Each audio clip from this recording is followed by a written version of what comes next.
2022년 2월 21일 오늘 새벽 말씀은 누가복음 14장 15절에서 24절까지의 말씀입니다. 함께 먹는 사람 중에 하나가 이 말을 듣고 이르되 무릇 하나님의 나라에서 떡을 먹는 자는 복되도다 하니 이르시되 어떤 사람이 큰 잔치를 베풀고 많은 사람을 청하였더니 잔치할 시각에 그 청하였던 자들에게 종을 보내어 이르되 오소서 모든 것이 준비되었나이다 하매 다 일치하게 사양하여 한 사람은 이르되 나는 밭을 샀음에 아무래도 나가 보아야 하겠으니 청컨대 나를 양해하도록 하라 하고 또 한 사람은 이르되 나는 소 5겨리를 샀음에 시험하러 가니 청컨대 나를 양해하도록 하라 하고 또 한 사람은 이르되 나는 장가 들었으니 그러므로 가지 못하겠노라 하는지라. 종이 돌아와 주인에게 그대로 고하니 이에 집주인이 노하여 그 종에게 이르되 빨리 시내의 거리와 골목으로 나가서 가난한 자들과 몸 불편한 자들과 맹인들과 저는 자들을 데려오라 하니라. 종이 이르되 주인이여 명하신 대로 하였으되 아직도 자리가 있나이다. 주인이 종에게 이르되 길과 산 울타리 가로 나가서 사람을 강권하여 데려다가 내 집을 채우라. 내가 너희에게 말하노니 전에 청하였던 그 사람들은 하나도 내 잔치를 맛보지 못하리라 하였다 하시니라. 학창시절 누구나 보는 영어 교재 중에 우선순위 영단어라는 단어집이 있었습니다. 성문 기초 영문법, 수학의 정석과 같이 공부하는 학생이라면 누구나 봤을 법한 스터디셀러였습니다. 그 책머리에는 이런 안내가 쓰여 있습니다. 수학 능력 시험 직결. 제한된 시간 안에 가장 효율적으로 미션을 수행하기 위한 전략은 사람들의 각광을 받습니다. 그 전략에는 우선순위가 가장 중요합니다. 우선순위 영단어라는 책은 대학 수학 능력 시험이라는 확실한 방향성을 가지고 있었습니다. 같은 영어를 하더라도 당장 영어권에서 살아야 하는 사람과 대학 수학 능력 시험을 준비하는 사람의 우선순위는 다를 수 있습니다. 이렇듯 방향이 중요합니다. 사람마다 바라고 있는 방향에 따라서 삶의 우선순위가 정해지기 마련입니다. 오늘 예수님의 비유 이야기에서는 우선순위가 자신과 다른 사람들을 확인해서 감정이 상한 사람이 있습니다. 바로 잔치를 베푸는 주인이 이 초청을 거절한 사람들로 인해서 노했습니다. 잔치를 베푸는 사람이 서서 바라보고 있는 방향과 잔치를 거절한 사람들이 향해 있는 방향이 다릅니다. 아니, 어쩌면 같은 방향으로 서 있었다고 하는 것이 맞을지 모르겠습니다. 서로 마주보지 못하고 초대를 받은 사람이 잔치를 베푸는 사람을 향해 등을 쥐고 있는 그림이 그려지기 때문입니다. 머릿속에 그래프 모양을 한번 그려보겠습니다. 시작점은 잔치를 베푼 사람입니다. 그 사람은 그래프가 뻗어나가는 방향을 향해서 서 있습니다. 그 직선 위에 놓여진 많은 사람들을 향해서 양팔을 벌리고 서 있는 것처럼 눈이 빠져라, 목이 빠져라, 그렇게 그들을 향해 서 있습니다. 가장 근접한 첫 번째 점에 서 있는 것이 오늘 본문에서 가장 먼저 초대를 받은 사람들입니다. 분명 그들은 잔치집과 가장 가까운 점에 위치해 있습니다. 하지만 그들은 그래프가 진행하고 있는 그 방향으로 서 있습니다. 즉, 잔치집 주인이 서 있는 방향 그대로 잔치집을 등지고 있는 겁니다. 그 편으로 자신들의 소유가 보입니다. 밭이 있습니다. 소가 5겨리나 있습니다. 몇 번째인지 알 수 없는 아내가 있습니다. 소유가 많은 능력자들입니다. 사람은 무엇이든 품에 품으려 하는 본성이 있습니다. 그리고 더 많은 것을 움켜쥐려고 합니다. 손에 든 것, 품에 들어온 것을 열심히 보고 있노라면 그것으로 만족하는 것이 아니라 오히려 좀 더를 생각합니다. 만족이 없는 곳, 그래서 헛된 곳을 향해 굳건히 그 방향을 지킵니다. 은을 사랑하는 자는 은으로 만족하지 못하고 풍요를 사랑하는 자는 소득으로 만족하지 아니하나니 이것도 헛되도다 라는 이 전도서의 말씀처럼 실은 헛된 것에 불과한데 그 소유에 집착되어 있으니 등 뒤 잔치집의 초청에는 관심이 없습니다. 가지고 있는 것들, 밭, 소, 생산력에 노예가 되어 있으니 굳이 등 뒤로 돌아설 필요가 없습니다. 우선순위에서 밀립니다. 아니, 아예 서 있는 방향이 다르기에 잔치집의 초대는 우선순위에 들지도 못합니다. 노안 주인은 이 그래프의 그 다음 점에 있는 사람들을 부릅니다. 가난한 자, 몸 불편한 자, 맹인들, 저는 자들입니다. 그들의 소유는 핸디캡뿐입니다. 본문은 주인이 노했다고 표현합니다. 하지만 주인이 그 다음 초대할 대상으로 이 핸디캡이 있는 사람들을 선택한 것은 다른 이유가 아니었습니다. 애초에 주인이 서 있는 방향은 모든 사람들을 향해 있었기에 최초 초대를 거절한 자들이 초대에 응했다고 할지라도 두 번째 초대된 그룹이 잔치에서 제외될 사람들이 아니었습니다. 주인이 초대한 대로 모두가 참석했다면 더욱 성대한 잔치가 되었을 겁니다. 22절 온갖 핸디캡을 가지고 있던 자들을 다 초대하고 나서도 자리가 있다고 하는 이 종의 보고를 보면 알 수 있습니다. 그래서 잔치에는 그래프에서 더 먼 점에 위치했던 이들까지 초대가 됩니다. 길과 산 울타리에 있는 사람들입니다. 이는 이방인으로 생각할 수 있습니다. 그렇게 애초 잔치집 주인이 서 있는 방향에 늘어서 있던 모두를 부른 겁니다. 초대는 그렇게 확장됩니다. 그 모두를 향한 초청, 즉 가까이 있든지 멀리 있든지 다 잔치집으로 불러 모으려고 하는 이 주인의 의도는 그들을 초청하는 방법에서도 확실히 드러납니다. 16절에 최초 초청된 사람들을 초청할 때는 청하였더니 라고 표현되어 있습니다.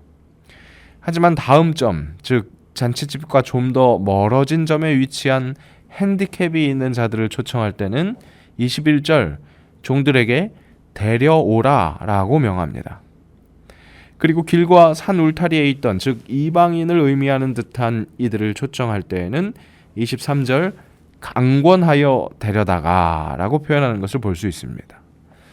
점점 더 강력한 초청을 하는 주인의 마음, 이것은 가까이 있든지 멀리 있든지 모두 다 잔치에 참여하길 바라는 마음임을 알 수 있습니다. 가까운 것, 분명 유리한 것이지만 그것이 전부가 아닙니다. 오히려 서 있는 방향이 중요합니다. 예수님은 유대인으로 태어나서 유대 문화 안에서 활약하셨습니다. 그렇기에 예수님께 확실히 접근성이 있던 것은 유대인들이었습니다.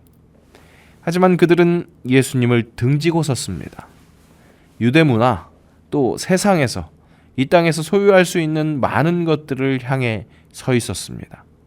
그것이 우선순위였습니다. 그렇게 하나님 나라와는 등지고 있으면서 속으로는 유대 혈통, 하나님의 택함 받은 백성이라는 그 종교성으로 위안을 삼고 안심하고 있었습니다. 서 있기는 소유물을 향해 서서 온통 소유물에 시선을 쏟다가 가끔 절기나 돼서야, 제사를 드릴 때나 그때 돼서야 힐끔힐끔 등 뒤를 돌아보았던 것입니다. 그러면서 아브라함의 자손이라고 종교적 안정을 유지했던 겁니다. 이미 예수님은 그런 그들에게 이렇게 말씀하신 적이 있습니다. 그러므로 회개에 합당한 열매를 맺고 속으로 아브라함이 우리 조상이라 말하지 말라. 내가 너희에게 이르노니 하나님이 능히 이 돌들로도 아브라함의 자손이 되게 하시리라. 구원의 확신을 가지고 있으십니까? 혹 그렇게까지는 아니더라도 교회 안에 머물고 있으십니까? 실은 내가 가지고 있는 것에만 시선을 쏟느라 정신없다가 일주일에 한 번 아니면 시간이 될 때마다 최선을 다해 고개만 살짝살짝 돌리며 힐끔힐끔 쳐다보고 있는 그런 신앙생활은 아닌가요? 내가 어느 방향에 서 있는지 쉽게 알 수 있는 방법이 있습니다. 내가 무엇을 가장 먼저 하고 무엇을 가장 많이 찾아보고 있는지, 그것으로 내가 서 있는 방향성이 드러납니다. 내 일상이 내가 서 있는 방향의 표지판이 될 것입니다. 우리를 향해 십자가를 내미시며 한없이 두 팔 벌려 기다리고 계시는 하나님의 초대를 등지고 그저 시간 될 때, 여유 있을 때 힐끗힐끗 훔쳐보고만 있고 초대를 거절하고 있는 것은 아닌지 겸허히 우리의 방향을 점검해야 하겠습니다. 하나님 말씀 앞에 겸손히 무릎을 꿇습니다.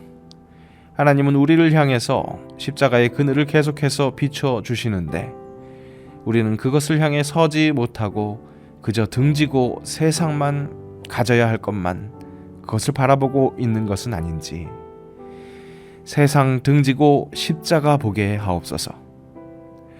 내가 주인 삼은 모든 것 내려놓고 내 주 대신 주 앞에 나가 내가 사랑했던 모든 것 내려놓고 주님만 사랑하게 하옵소서. 주님의 사랑이 거친 풍랑에도 깊은 바다처럼 나를 잠잠하게 하십니다. 내 영혼의 반석 되신 그 주 사랑 위에 서게 하옵소서. 그렇게 하나님 나라 백성의 삶, 오늘 내 삶의 자리에서 살게 하옵소서. 예수님의 이름으로 기도합니다. 아멘.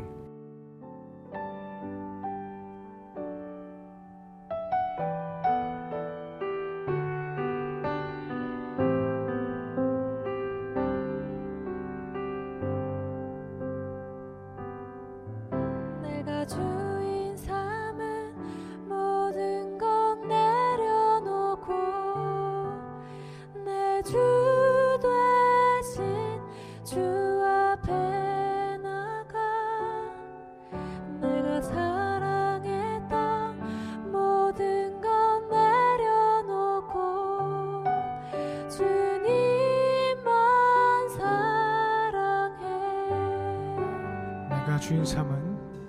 내가 주인 삼은 모든 것 내려놓고 내 주 대신 주 앞에 나가 내가 사랑했던 모든 것 내려놓고 주님만 사랑해. 주 사랑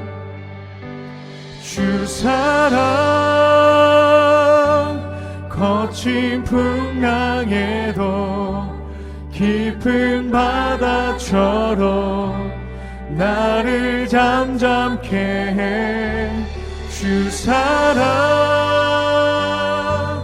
내 영혼의 반석 그 사랑 위에 서리.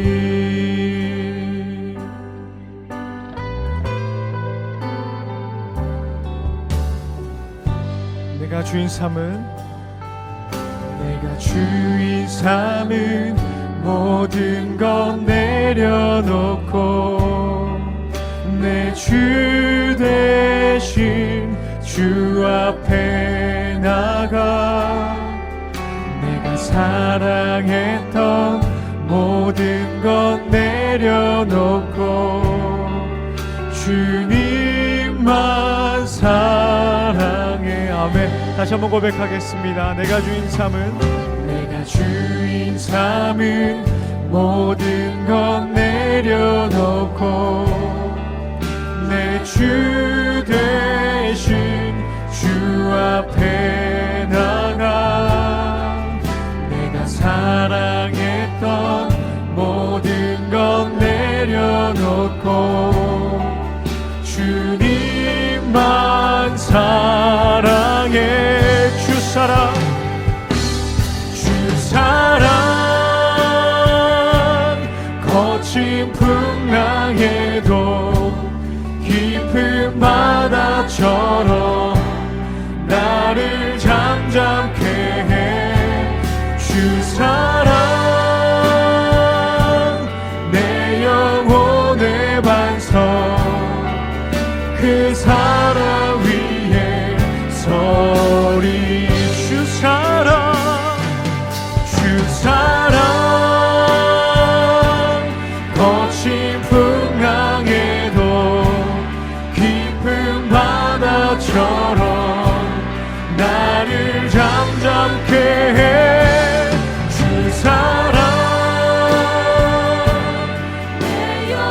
시간 다 같이 주님께 기도하며 나아갈 때 주님의 그 사랑만이 우리의 거친 풍랑과 광야와 같은 길을 뚫고 나갈 수 있는 힘을 이 시간 고백하며 나아가길 원합니다.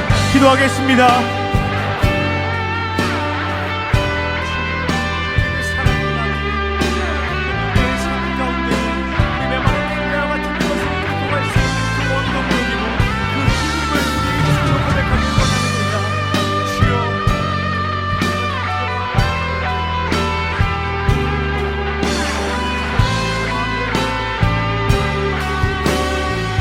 주 사랑 거친 풍랑에도 깊은 바다처럼 나를 잠잠케 해. 주 사랑 내 영혼의 반석 그 사랑 위에 서리. 주 사랑 거친 풍랑에도 깊은 바다처럼 나를 잠잠케 해. 주 사랑 내 영혼의 반석 그 사랑이. 우리 마지막으로 고백합시다. 주 사랑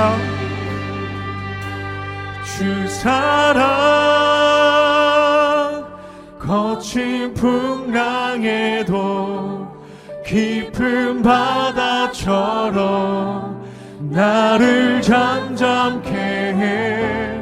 주 사랑 내 영혼의 반석 그 사랑 위에 서리.